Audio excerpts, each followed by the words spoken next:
Assalamualaikum warahmatullahi wabarakatuh. Ikhwani wa akhawati.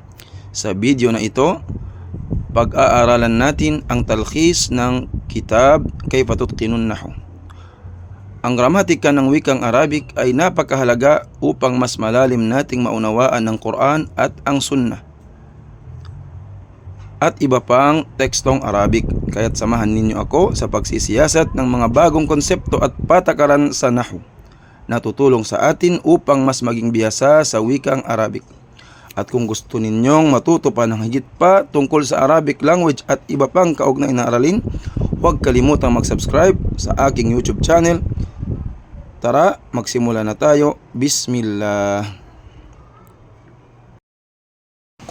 Tatalakayin natin ngayon ang palatandaan ng isim, fi'il at harf. Mga alamat. Alamatul isim, alamatul fi'il, alamatul harf. Alamatul isim, mga palatandaan ng noun, ng pangalan or noun. Al-jarru, at-tanwin, dukhulu an-nida, al-isnad. Dito, gamit ang mga palatandaan na ito, makikilala natin ang isim. Ma-identify natin ang isim sa fi'il at harf. So, unang-una, al-jar. Halimbawa, marartu bi Zaidin.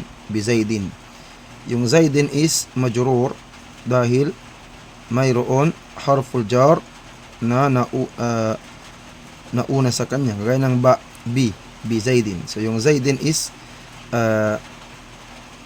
isim dahil sa harful jar na ba.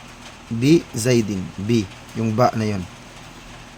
So yan ay yung al-jar palatandaan ng isim. Zaidin. Yung kasra na sa dulo ng Zaidin. Bi Zaidin. So yung Zaidin is isim majrur bi harfil jar ba. Siya ay isim. Pangalawa, at-tanwin. Ang tanwin ay ang pagkakaroon ng an, in, un sound sa dulo ng bawat kalima. Kapag meron tanwin, kagaya nito, syajaratun, kitabun, yun ang word na yon ay ang word na ito ay tinatawag na yung sound na nasa dulo ng word tinatawag na at-tanwin. So dahil dito malalaman natin na ang syajaratun or kitabun or baitun ay isim dahil sa at-tanwin. Pangatlo, dukhulu al. Pagpasok ng al, pagkakaroon ng definite article al. Halimbawa, al-faham, the understanding, al-faham. So yung al-faham, malalaman natin kaagad na ito ay isang isim dahil sa al. Halimbawa, iba pang example, al-kitabu, ad-daftaru, al-rajulu, al-baytu, al-qalamu, al-mirwahatu, at iba pang mga words na tumatanggap o mga kalimat na tumatanggap ng al. So, yung mga kalimat na tumatanggap ng al, yan ay isim. Ang pang-apat ay ang an-nida. Ang an-nida, ang pagkakaroon ng tawag o vocative particle, ya. Halimbawa, ya Zaidu. So, gamit ang ya, malalaman natin na yung tinawag ay isang isim. So, yung Zaidu is isim.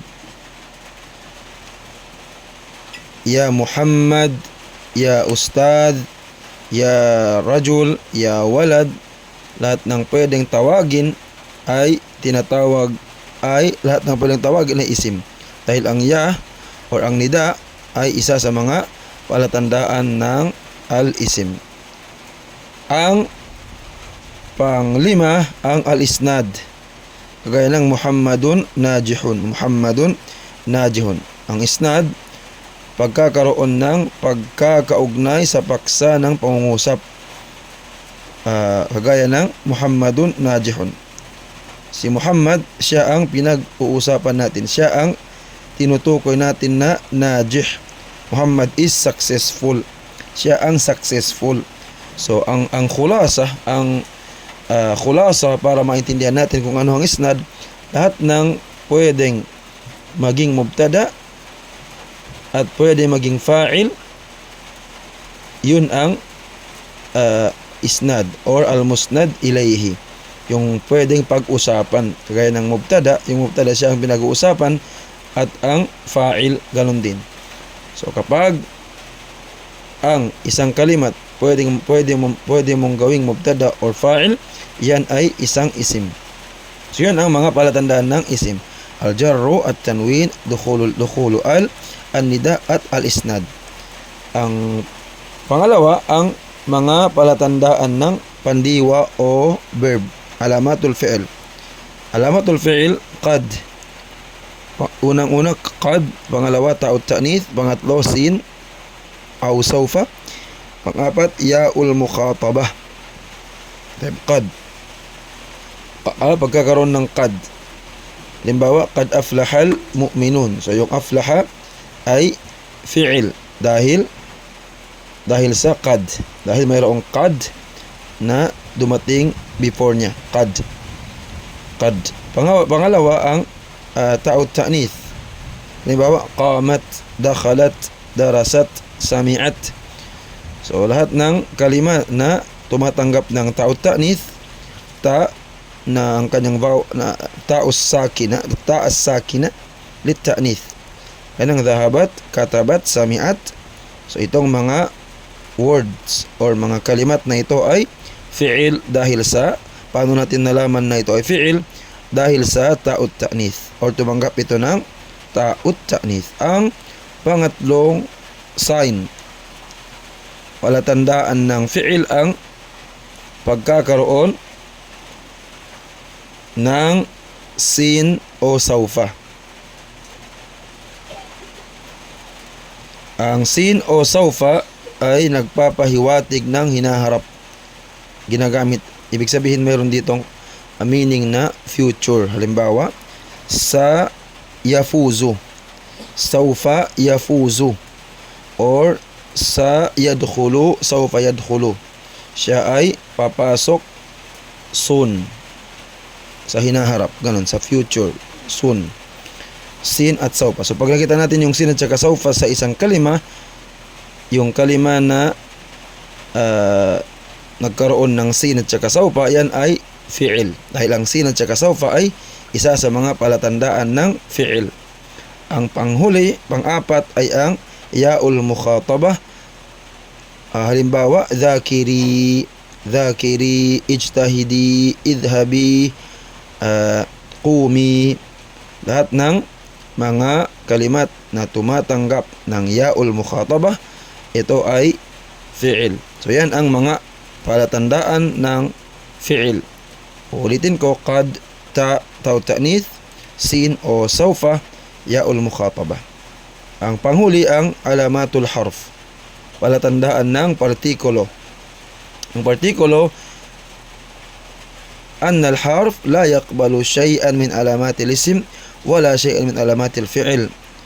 Ang partikulo or harf ay hindi tumatanggap ng kahit ano sa mga palatandaan ng isim at hindi rin tumatanggap ng kahit ano sa mga palatandaan ng pandiwa or fi'il. So ang halimbawa ng harf, hal, ibig sabihin is o are o do, question marker. At saka fi, ibig sabihin in or inside. At lan, ibig sabihin is never. Shukran lakum ala husni istima'ikum, ikhwani wa akhawati, wa jazakumullahu khairan.